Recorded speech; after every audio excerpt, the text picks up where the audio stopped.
Is it a struggle? Yes, we have to realize our strengths and our weaknesses.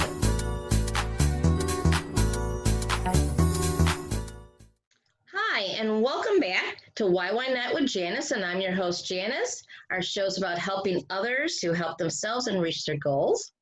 Today, we have a spectacular topic and guest in our studio. We're going to be talking about something that's very prevalent right now, COVID-19.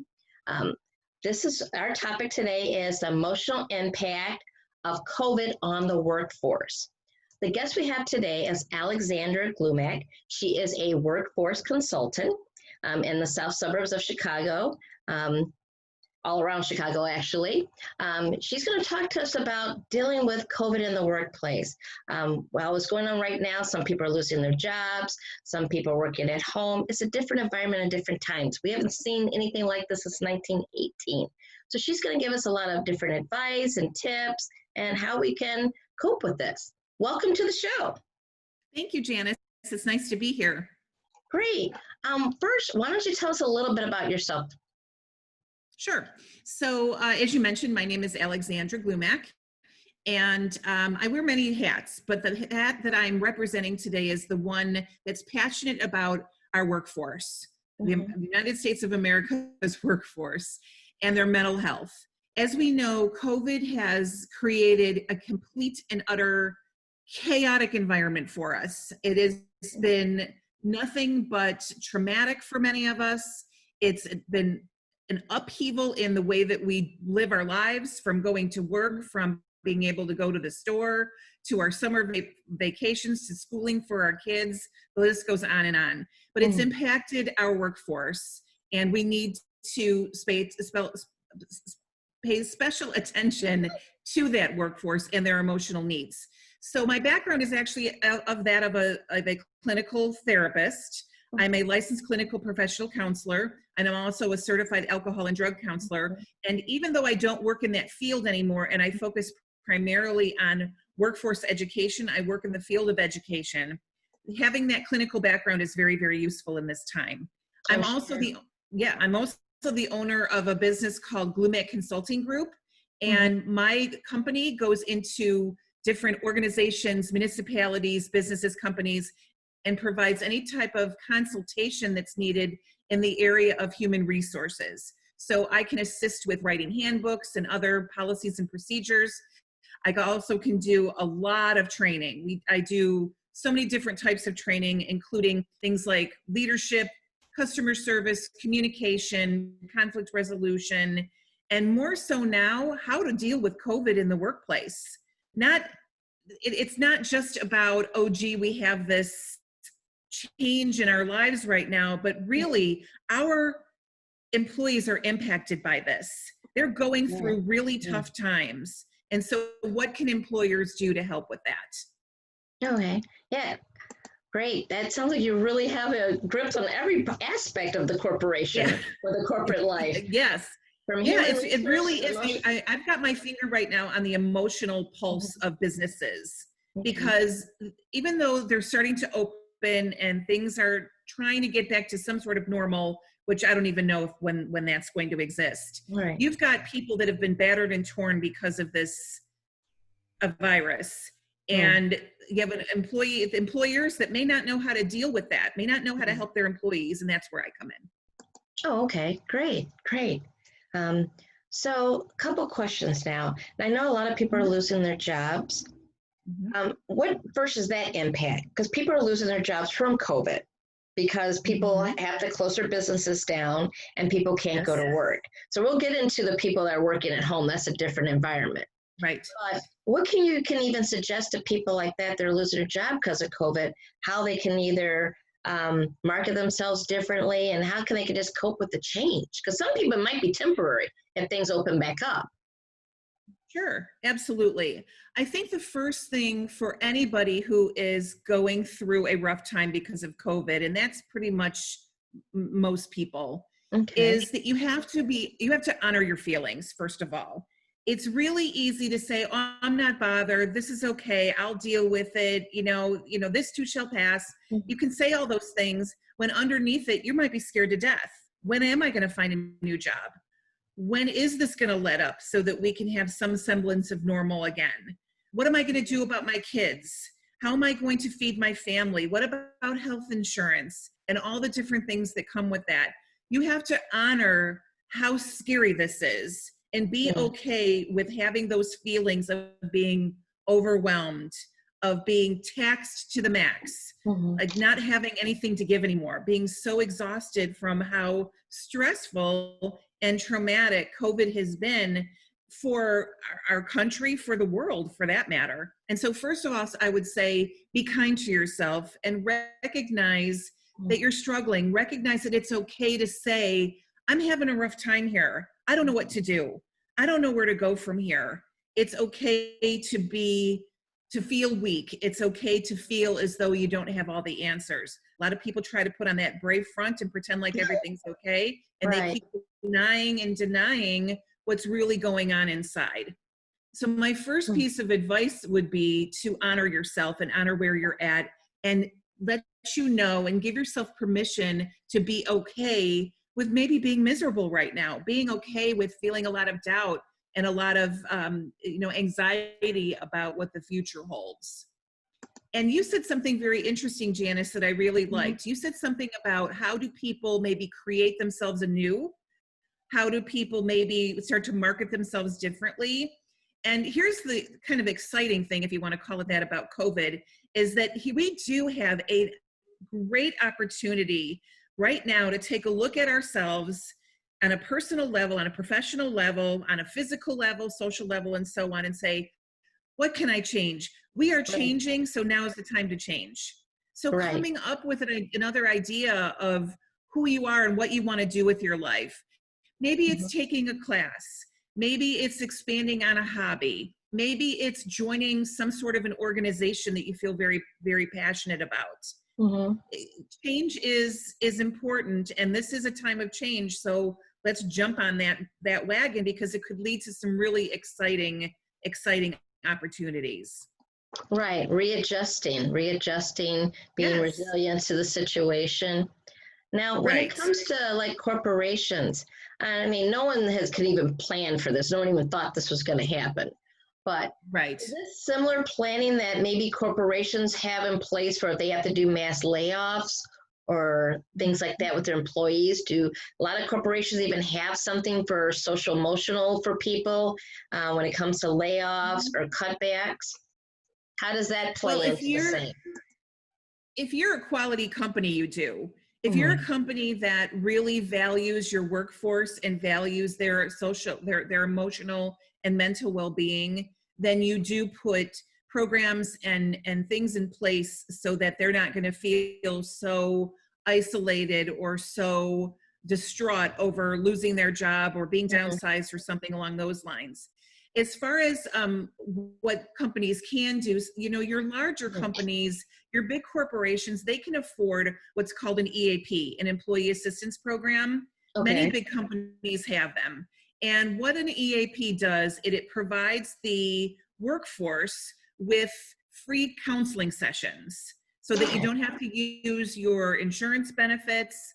They're private, they're confidential. They're usually short-term in nature. You might get 5, you might get 8. Some companies give more, but it's a free service to you.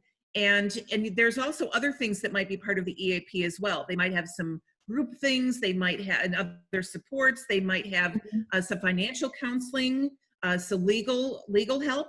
Some EAPs have that as well.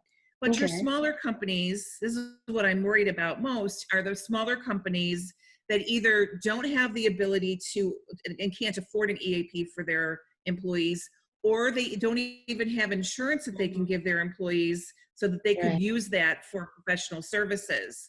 So what I want to offer those companies is the option of knowing that you can use somebody like me or other companies that are out there to come in and work with you on how we can best address the emotional needs of your employees. What can we do? What creative things can we put together so that your employees feel as though they matter, they feel valued, and they feel understood during a really scary and unprecedented time? Right. I wholeheartedly agree. And when we're talking about the small businesses, even though they're losing employees, I even think about those small business owners. How are they coping with this?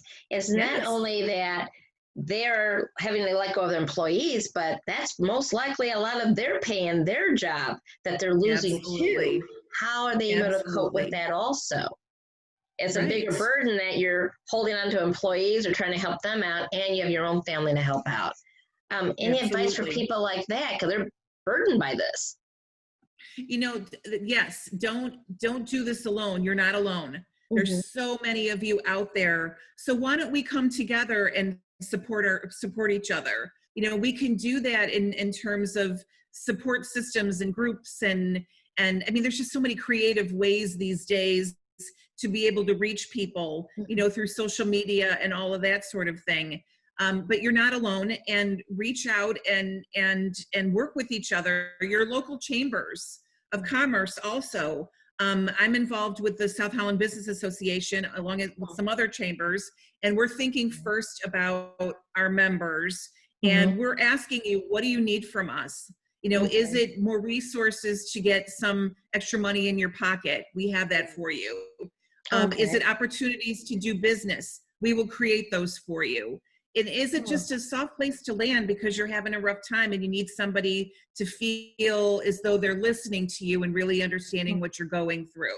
We can provide that as well. So again, you're not alone, and you can reach out to me and I can set you in the right direction. And again, your local, your neighborhood business owners and your local chambers are great places also for resources and for assistance. Now you mentioned that with the business association. Are those open to not only like storefront businesses, but also for self-employed people? Um, Absolutely. okay. Absolutely. As far as I know, any chamber of commerce, it Mhm. welcomes any type of business, whether you are a one-shot deal, it's you and you alone, or whether you're a company of 500 or 100 people. So again, a lot of people have kind of poo-pooed the value of chambers of commerce, but they Mhm. really are quite valuable, especially when you consider what it is that they can offer and that they have their finger on the pulse of a lot of things out there as well. Oh, okay. Great. Great. Great to have that. I didn't think other people would Mhm. even think about that because when you think of small business administration, commerce, you think of the storefront. You don't think of, okay, Right. I'm also a real estate appraiser by trade. Can I be part Mhm. of that association or not? And are there opportunities to Absolutely. help me out? Giving And I would advice. say definitely take advantage of that for the community piece of it. For joining with others who are experiencing the same thing, joining with others who might have some great ideas and some novel approaches to the way that they're doing business now Mhm. that most things are online these days. Social media is a great example. I mean, people are doing business like gangbusters on social media. They're using that platform to really help propel their business. If you don't know much about that, that's what the chamber's there for. They'll send you in the right direction and provide you with the right contacts and the people that you need to be on your side, basically. Okay, so even though it's a little sheltered in place, kind of, we're not out there 100%, you can still do Right. networking without having to go into a meeting. And I think people Absolutely. lost that with us being sheltered in place, that there are other ways that we can actually network and keep connected and find resources. Definitely. What we're doing, just a little side note of that, Mhm. for the South Holland Business Association, every year we have a picnic. It's a membership picnic. It's free to all of our members. We make hot dogs and ribs and hamburgers, and there's all sorts of good things. Well, this year clearly can't do it. The parks are not open yet where we're at, and the village didn't really want us to do something as large as we've normally done it because we can have 200 people there. So clearly that's not going to happen this year. So we Mhm. improvised. We're doing a drive-through picnic. So we're going to Oh, still make all the food. We're going to pack all of it up. We're going to be gloved and masked yeah. and sanitized, Mm. from head to toe. Wow. And we have time that you're going to have a time where you come in your car. You're not going to have to get out of your car. And we're going to be able to give you a picnic meal. And we're going to have it on Facebook Live. Wow. So, you'll be able to still join us and be part of some of the fun that we have at our regular picnics. Again, this is the way to improvise. We didn't want to not do it this year because of COVID. We were like, to heck with COVID, we're still going to do something for our members. Right. And this is the creativity and the, just the innovation that I'm talking about of how you can do it differently.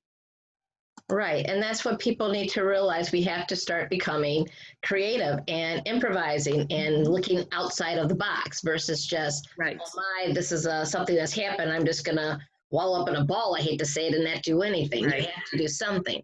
Now, those are for people that have lost their jobs. I know there's opportunities, people get unemployment, which that is the extra money that the government's giving is actually getting ready to run out or stop at the end of July. So they are going to have to start redeveloping, looking at their resumes. Now, there are also right. some people that are at home now working. And I have lots of hats. I'm also a teacher. So I've had to do the online teaching where being at home when you have the dog barking, the husband there and everyone else there, it was hard. Right. So how about our people had problems with even coping at home or adjusting that they're able to function being good workers at home? Sure. And I can speak from on that because I am one of those individuals who went from an office to her home for several months. And now I'm half in the office and half at home again. So, and there's been days where I am on fire with my productivity, bang, bang, bang, getting things done. And then there are days where I can't even lift my head off the pillow. I'm like, oh my gosh, this is like so stressful. And I'm like, oh, and I'm supposed to help people. I'm supposed to, either, the cheerleader and the motivator. And I'm like, oh, I can't even lift my head off the pillow. But it's so important, again, to not isolate. It's when you're working from home, I know there's all those Zoom meetings and Zoom can become, a little bit like, oh, really another Zoom meeting? But hey, listen, it's thank God for Zoom and thank God for all those other platforms because they do help us to stay connected. But it's so important for us not to stay isolated. So we have to have things that we're planning for ourselves within, the guidelines of the CDC and all of that. So you can't, go to a big party or concert or a sporting event, but that doesn't mean that you can't be outside with your loved ones and have a picnic somewhere. That doesn't mean that you can't, plan a weekend getaway somewhere. I was just in Michigan 2 weeks ago. I had a lovely time. There was a small group of us and we were very, conscious of everything that was going on and took the precautions, but we had a lovely time. And it was all about connection and staying connected. And I think that's really important. Pick up that phone, write that email, do something to stay connected. Take charge of how you're feeling. Be in the driver's seat of that isolation, and definitely do something about that, and try not to get kind of sucked in to working alone and being in your house and all of that sort of thing. The other thing that I would say also is to mix up your routine as much as you can. Make sure that you're getting up from your seat during the day. Go take a walk around your block. Have something exciting for lunch. Make whatever it is. Have your sushi, whatever you enjoy for lunch that you wouldn't normally eat. But mix it up and make your day interesting and creative. Again, whatever that means for you, then that's what it means for you. But definitely come up with ways to make it so it's not so stagnant and not so boring. Okay. Makes sense. Now, I want to ask you about, I know people are now at home and having to cope with that. How are they dealing with, even I know you'll be talking about focusing, how difficult it is focusing. Do you think people are being as productive as they are in the office versus at home? Are they at least able to maintain a good level of functioning in a home office with kids maybe running around? Well, when we were working from home, and even now, kids are home for summer break. They were home back in March and April, of course. So you're trying to get work done and you're trying to navigate their e-learning, which was no easy task.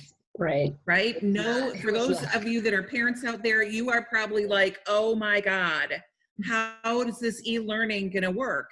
And now we're faced with the fact that it might be happening this fall as well. So, that's a very big fear that a lot of parents have. So, so I would say in terms of the productivity, it really depends. It depends on what kind of home you have. I have a quiet home. There's no kids running around here. Mhm. So for me, working from home was very easy. If my sister, for example, who has 3 children, were to work from home, she would probably be bald right now and will have pulled out all of her hair, trying to work and trying to navigate their schooling and all of that, and taking care of a husband and a new puppy, all of that. So, so I think it really just depends on what kind of household you have. If you have a calm and easygoing household, then it's probably a good fit for you. If you've got a very busy household filled with kids or in-laws or grandparents or whoever, it may not have been that productive for you and much more stressful. Also, the size of the house. Okay. If you're living in very small quarters where there's a lot of people around, is probably very difficult. If you had space and you can go in a room and you could shut the door, probably a lot easier. I was thinking like some people could get up earlier in the morning, maybe before family. If there's some work they can do without being on the phone or in front of like a meeting, they can get up earlier before the rest of the family, even before the puppy wakes up, and maybe do some work, the basement or even outdoors. I even went outside in the backyard a couple times just to do a class outside, and this way it was a different environment, and it helped me mentally too, that I'm getting the fresh air and different environment. I'm glad you mentioned that. I was just going to say that too. If you can do any work outside, do it outside, especially on a nice day when it's not so hot and humid or it's not raining. Definitely be outside. Let the sun kind of envelop you. Let the breeze, invigorate you. And that can be a great way to take the monotony out of the day-to-day work at home. Okay. Now, what I've also noticed, and I've been telling to a few people, because I also do life coaching, I got like 3-4 hats. I know you do. That's fantastic. Thank you. What I've been telling people is, during this time, sheltered in place or not at work, take other classes to redevelop yourself, either to pick up another skill, get some professional development out the way. How do you feel about that? Do you think that would be okay during this time, or is that adding on too much stress to people? No, absolutely. I'm all for it. I did it myself and continuing to do it. One of the opportunities that COVID brought me was the ability to learn Zoom. Learn how to be able to do this back and forth on video and master that, because things are going to be done more virtually and remotely than ever before. So I need to know myself how to master this skill set, because it is a skill set. And in terms of professional development, like you, I wear many hats and I have different certifications. So I have my clinical background, which still requires me to get continuing education credits. I have my certification in human resources that requires professional development credits, and so on. So I'm constantly having to look for workshops and things to go to. And I don't even know how many I did over the time that we were more quarantined. I lost count on how many that I did. And it was great because it gives me the credits that I need. And it also helps me to build my knowledge so that I can continue to help the workforce and the clients and the companies that I work with. So I say, absolutely, this is the perfect time to learn a new skill, learn a new language, even, trying something new, trying something different. Getting out there and testing what other abilities and skills that you have. Again, as I said earlier, this is a time of change. So let's jump on that ride, because we need to be changing. We can't stay the way that we've been. And I'm talking not just about COVID, but just about talking about the racial injustice and the way that minorities have been treated in this country and around the world. And the way that companies run and how they treat their employees. And I can give, several more examples, but I know you know where I'm coming from. It's time to change. We have to now wake up and do things differently. And now during COVID, when things are we don't have the opportunity to do the things that we used to do. Now we have more time for other things. So let's change it up. Right. Yeah. I know for me being a teacher, I decided to, and appraiser, I decided to do a lot of continuing education and professional development. And you're right. This time I was able to, and I had to learn Google Forms, Google Meet, Google Classroom. I'm like, oh, all this stuff was just thrown at me. So I was happy I at least had the time to do it. And I learned a new skill. So I can at least put that on my resume now. So a lot of people need to revisit that. Right. Need to revisit that. Let's see, I got so many things to do and talk about. We don't have a lot of time, but anyway, we still got plenty. Seminars. We talked about that, like the workplace can actually have seminars to help with their employees. I know I've did seminars before. Well, what about like even the restaurants? Can they even get together with a bunch of other restaurants, get like web videos to help their employees out, giving tips? Are those things out there, and are they even effective? Absolutely. Again, anytime you're trying to pull people together for their common good, for their well-being, is a good thing. And there should be check-ins with employees. How are you guys doing? I know it's been rough. We know this has been, having to wear a mask while you're serving people. Right. What? But now we have to do it. Now you have to wear gloves all the time. And if you're an outdoor server and you're in Chicago or any other, state that has a lot of hot weather, it's probably very uncomfortable. And as we can see also from the news, you've got people acting out all over the country about mask wearing. People that are brandishing guns on people who are being asked to wear a mask, and vice versa. I mean, just kind of craziness that way. And we're all, again, we've all been traumatized by this. I really want to reinforce that, Janice, because even though we may not have experienced a physical trauma, we haven't been in an accident, we haven't been maybe in in some sort of natural disaster, we've all been traumatized by this disease.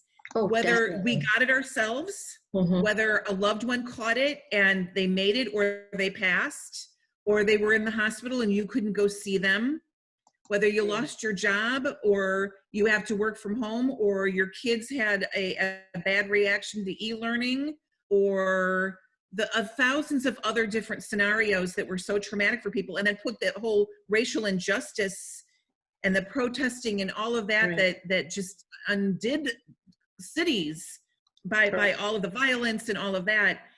People have been traumatized.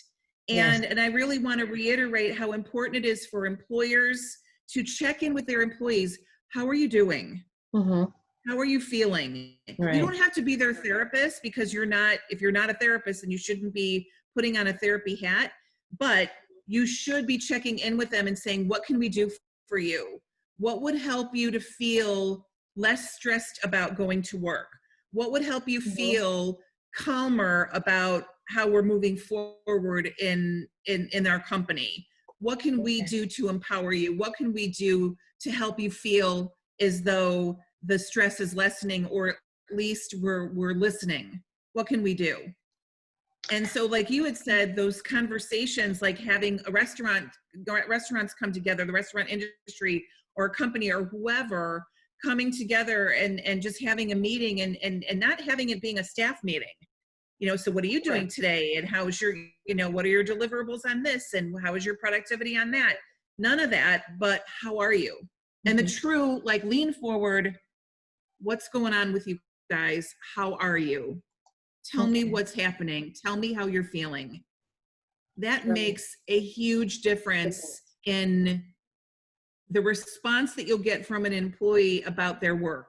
If they feel valued, if they feel as though you're taking them seriously, if you include them in the decision-making processes, if you include them in the dialogues, it makes a huge difference. It really does. Okay. Now, I know you do corporate training also. We have a few more minutes. With your corporate training, what is one of the big key like seminars you do that could closely focus on something like this, like COVID? Like, is it more on like morale? Would that be like, do you do a seminar like on morale? Is that important? That's absolutely important. Stress management. Now that's even, bigger and bigger. I don't, if people have been watching the news or reading the news or whatever, you're seeing experts in the field of psychiatry say, we have a mental health crisis in this world, well, especially in this country right now. There are cases of anxiety and depression and post-traumatic stress disorder that are filling up these waiting rooms of these doctors and clinicians because people are so stressed out. So I would say the stress management one, how to be more resilient. You used the word resilient early on in our conversation, Janice, and I really like that word because that's what we need to do. We need to build up our resilience to these stressful times. I don't mean that we have to have it all together all the time. We don't have to know the right answers. We don't have to always feel good. We can have our down days, but our ability to pick ourselves up and dust ourselves off is really important. And if we need those, they talked about that, tools in the toolbox. Make sure that you have tools in your toolbox. It really is. It's kind of a, funky little saying, but it really makes sense. What can you do? What do you have in place? Who is there for you as you go through these times? And stress management workshops and things can really assist with that. Again, it's bringing people together and it's sharing a lot of that too. If we share with somebody, I know I feel a weight lifted off me when I can say to somebody that I trust, I'm really struggling here. Right. It wasn't a good day today. I am really having a tough time with this, or I don't know what to do about that. And I'm scared about this. When I can kind of, purge that, it really helps me to feel lighter because I know that I'm not alone then. And I know that it'll get better at some point. Things will lighten up a little bit. So our resilience is really important. So I would say stress management for sure. Okay. Well, I got about less than a minute. If you want to at least give us 30 seconds, a tip on what do you think is the best thing for people at home right now for workforce? So I think for everybody that's out there, I want to say this is to check your expectations, make sure they're not too high, and make sure that you're not putting too much on yourself so that you're completely overwhelmed. It's one day at a time, one thing at a time. Don't do this alone. Take your mental health seriously, take your well-being seriously, and employers, you do the same. You will get a wonderful employee that will work hard for you if you show interest and an investment in their well-being. Great. Thank you very much. I hope this was some great advice for everyone that's out there listening. We have Alexandra Glumac. Her email information has been displayed. So if you need any further information, please contact her. Please contact YNYNet if you have any questions. Like us on Facebook, YouTube. And thank you very much for joining us with the show. Have a nice evening. Good night. Bye.